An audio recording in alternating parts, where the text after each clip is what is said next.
This is Heather Hi. Zeitzwolf, Savvy Frugal Vegan. I am here today with Molly Elwood, who is calling in from the UK because she's a digital nomad. She's living the dream. That's what I want to do. But I can't leave my cat for long periods of time. Have you But considered eating the cat and getting it over with? that sounds disgusting, but this will all make sense in a minute because they're eating the cats, they're eating the dogs, and that's what we're talking about today. Molly, I love what you're doing with your website. You are doing a form of activism that has shock value, it's satirical, it's sort of a parody. I love that you're making people think because they're seeing something on your website. It looks like it's a farm, organic farm for dog meat. You're having people question the things that they do when it comes to food. Maybe they eat cows or chickens, pigs. They don't think twice about that, but you're showing them, hey, what about dog meat? To rattle their brain and show they're being hypocritical. I love this because it's intellectual and it's funny in a shocking way. Can you explain what your website is about? Yeah, Elwood's organic dog meat. It's elwooddogmeat.com. It is a farm that farms dogs for meat for people. All the content came from a family farm. I took their marketing words. Everything is local, organic, family owned since 1981, blah, blah, blah. Regenerative, free range, cage free, asking people to purchase dog meat. The website is a vegan journey. You start at the top, it's just sales copy. And then you're like, if I have questions, why do I feel this way? Then we do the vegan arguments. It's tradition. We've been doing this for a very long time.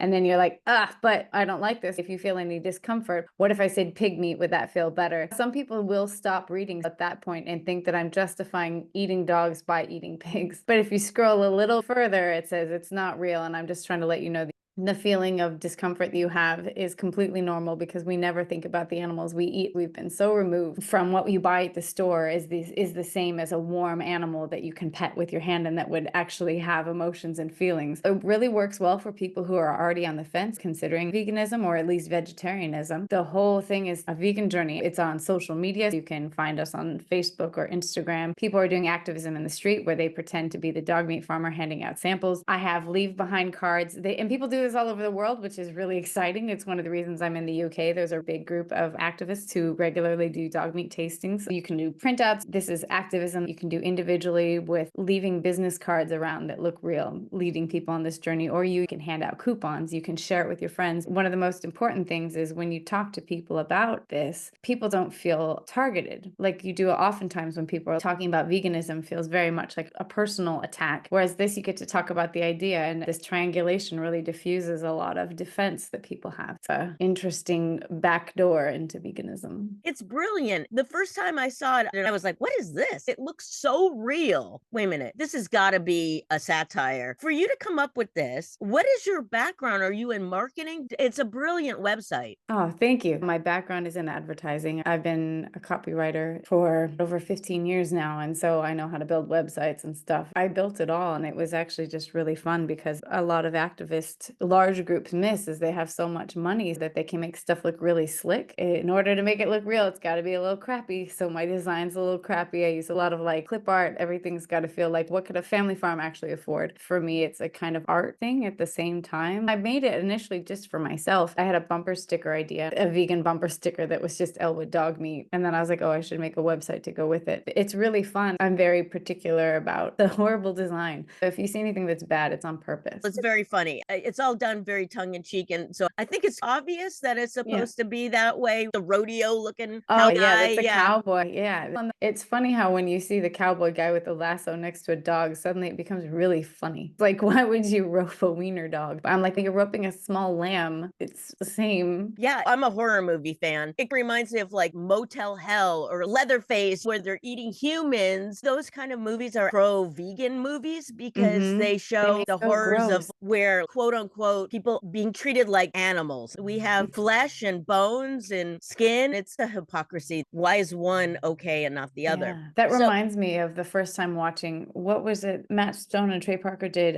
Cannibal the Musical. oh yeah, I was not a vegetarian at the time, but I couldn't watch it. It was so gross. Even though it's tongue in cheek and supposed to be funny, it's funny how often meaty horror movies really got to me before being vegan. The Walking Dead, I remember it was just so disgusting. posting and you're like, how are people not seeing this? It's so close. They had the cannibal thing in there too. So you have this background in advertising, you do Yeah. this website. How do you get it known? Were you doing like Instagram? How is it you got it out? Just my own personal following on Twitter. I had a couple thousand and I had the conversation there. That's where the idea popped up. I was like, what if I made this bumper sticker? And I was like, what if I made this website? And my friends were like, I don't think this is a good idea. And I was like, I'm doing it anyway. And I just started posting. I made a Facebook fake business for my farm, started sharing it, and I shared it a couple times with a couple friends. And I used a lot of hashtags that were farm related, food related, and dog related. All the social media was coming from existing farm posts. I'd look up hashtag family farm and find out what they were saying. And then I just changed the image to a dog, changed the word to a dog, and then reposted it. And it was only up a month when it went viral. Somebody found it and was like, what the hell is this? And then they shared it with their friends. The point is it exists as a farm. I don't say go vegan. I delete all the comments that say this is vegan activism. I have a filter that anybody who says this is fake, this isn't real, it's automatically deleted. You have to click on the website to go on the journey. Have you had any backlash from Facebook? I got flagged on YouTube. I said, that's the bomb. I got flagged. Eating dog meat, how do you get away with that one not getting taken down? A lot of times I've been suspended. I've lost 3 Instagram accounts, one when I had 10,000 followers. That's why it's Elwood's Organic Dog now on Instagram. I used to have Elwood Dog Meat, then I had Elwood Dog Meats, now Elwood's Organic Dog. On Instagram, I always use the hashtag satire and I bury it. I have the maximum best practices is you should only use 3 hashtags. I have to use 30 of them to hide satire in it. It's funny how many people don't read the hashtag, so it's hidden in there. It's also in my bio and it's just in a word salad, like the best organic dog meat possible, satire, a couple emojis. A lot of people don't read, so that's helpful. But I do get flagged a lot. I get a lot of posts taken down. Instagram, I've been suspended for quite some time too and been like, I don't think I'm going to get it back, and it popped back up and it's just a relief. They had recently taken down what I use is I go to iStock and I use pictures of lamb because lambs have the same, they look like dogs, large dogs. I see the most horrible stuff on iStock. It was a skinned lamb with no head and no feet, and that looks like a dog. And I put it next to a dog, and the post was, guess the carcass weight, which is based on one that he had a cow. I changed it and put it up, but this time I put a little blurry thing over the top of it. I said something like, it is the Instagram's required bleeding heart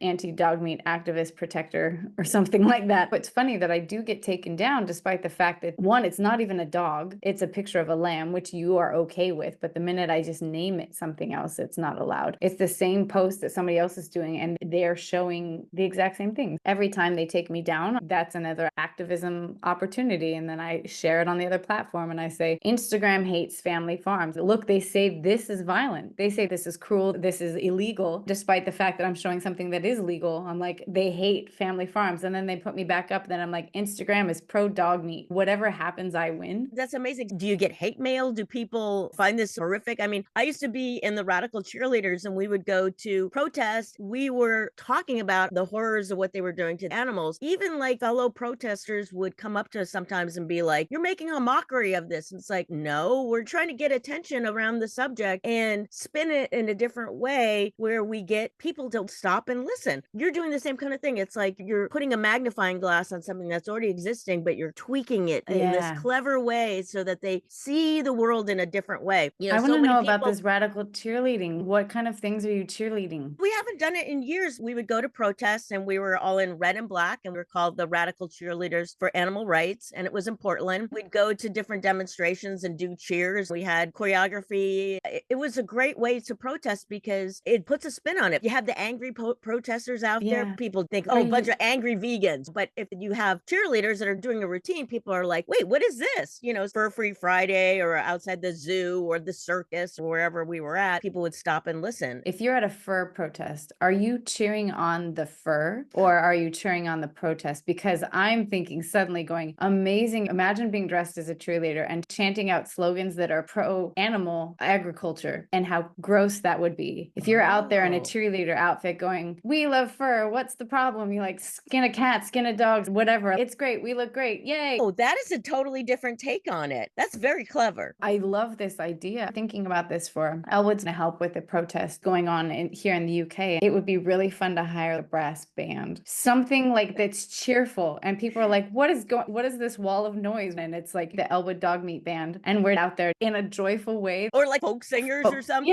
where they're all about peace and then they're singing about that. That would be funny too. I love this idea of going out and adding some joy. I think a lot of animal activism is so dour, and I mean, it has to be because the topic is so dark and awful, but just adding more things. Yeah, we did some stuff in front of McDonald's. When I say Big Mac, you say heart attack. I love it. Getting people to even pause and pay attention. A lot of people see the signs if you're holding a sign and they shield their eyes and walk away. I love the idea of them having to look and pay attention. They've got to, oh, shoot, I just paid attention to a whole vegan message. Have people written you hate mail? Yes, I get a lot of hate mail. I have a voicemail set up and people leave me death threat. They tell me I'm burning in hell and how dare this better be a joke. And but at the same time, people also call and leave voicemails ordering things. You never know if they're vegan playing along or they're not vegan. They're like, ha, you didn't get me. But I'm like, I got you to call a number and spend 5 minutes thinking about this. And now you're going to think about it afterwards, having a little chuckle. You called my number and ordered pug bacon. I'm in your head now. Haha. After this call, I'm going to share a new angry message I got. It's so lovely. I love sharing them. And those also go viral too. The way you angle it is like somebody hates what's happening on our family farm. Our family farm has been attacked again. It's almost like people hate what happens on farms. Some people will call, leave messages and say, I get what you're doing. And now you've made me really think about veganism. And then I can share that too and be like, that's not what our farm is meant to do. Why is it that they see what happens on the farm and it makes them want to go vegan? We need to rethink our entire social media strategy here because showing what happens on the farm is making people change their mind about meat. You're very funny to think about tweaking it in that way. Were you in comedy besides advertising? It seems like you've got both worlds together. Yeah, when I was doing advertising, I had to do a lot of client presentations and I was really bad at them. I couldn't do things off the cuff. So I took a comedy class to learn how to do better presentations. I've always loved stand-up comedy. And so I ended up doing stand-up comedy for 3 years. It was really hard though, because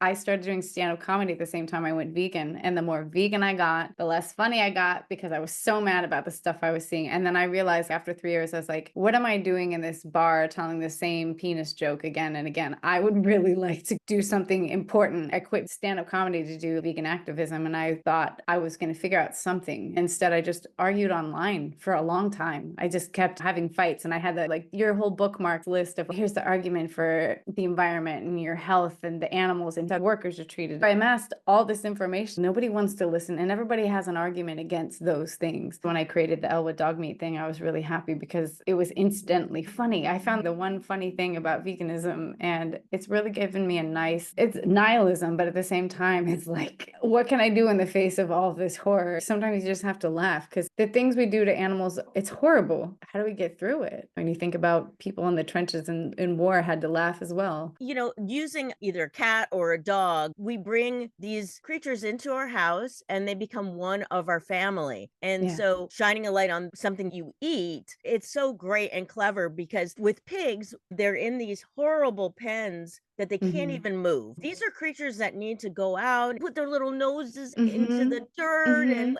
they're so smart. And we wouldn't put our dog or a cat in a kennel 24 hours a day, but we do this to pigs. This is such a great example of any future in the cat meat. No cats. I have a lot of thoughts about cat meat. And it's funny because I've just started recently posting, like I thought it'd be fun to fight with people in the comments about this. Jokes aside, I'm like, when I think about it from an advertising perspective, I think cat people are smarter than dog people. Oh, cats are inherently funny. Something about it feels funny, whereas eating dogs feels impossible. That's just, we love them so much and how dare you? But cats, you'd be like, haha, I immediately get that this is funny. I like that saying that cats have jobs on the farm, cats have a purpose, and their friends, not food. And it just gives me another little thing to push back on. But what's funny though is there's 2 different groups that have made cat meat farms. And so I get to be like, we don't farm them, but if you're interested, you go to Happy Paws. Or somebody in Malta made this really good one as well. And it was funny because Malta is such a small country. It immediately got the news. Everyone in Malta heard about it. And then they couldn't go any more viral about it because they're like, we've reached the end of Malta. Everybody in Malta now knows about our fake cat meat farm. We can't go any further. And that's what's nice about the US is it's so massive. There's always people to reach with it. As far as the future for this website, are you keeping it up? Are you working in advertising? What do you do besides this website? Right now I do this full time. I'm very fortunate. We've done a lot of fundraising. I'm like living paycheck to paycheck in order to make it possible. What's really nice, we're around the world in I think 6 or 8 different countries. We have volunteers who run websites that are hyper local in their own language. They do dog meat activism in their own language. Content we create for Elwoods can be recreated with its brochures and this the tasting stuff, like the signage and stuff, I've started organizing ways to send out dog meat kits to people around the US so people can go out and do tastings themselves. Right now on elwooddogmeat.com/farmhands, you can apply to get one of our free kits. So you can get the signs, brochures, and the vegan samples. We do vegan jerky that you can hand out. I have swag for sale so you can buy t-shirts and stuff. We are working on a podcast to reach new audiences. There's a lot of fun stuff. We have a big video project in the works as well. Is it going to be like a mockumentary kind of thing? It might be. Farm origin story. Where did Elwoods come from? With the angle of it being like, is this real? The biggest thing I think in the next year, I go to events and things, and sometimes I have booths. I've had a booth at Vegandale 4 or 5 times. I was at Vegan Camp out here in the UK. Being able to have booths in places where you're going to run into people who think this is real. The biggest push in the next year is getting more activists involved. The impact you can have on one-on-one conversations in the streets with people who think this is real is it plants a really deep seed because it's funny. It has a long tail. So people keep engaging with it as opposed to watching Dominion once and going, oh my God, I don't want to talk about this anymore. The humor ends up hooking people in. They're like, might as well follow this. And then it's all fun and games until my farm burns down, which it does all the time, especially in winter. My farm burns down with a lot of dogs inside, and then they go, oh wait, if she's basing this on real stuff, what's the actual thing that happened? I share a lot of news stories that wouldn't otherwise reach people. Where can people find you if they want to buy the t-shirts? Is that all through your Yeah. website? Yes, the website is elwooddogmeat.com.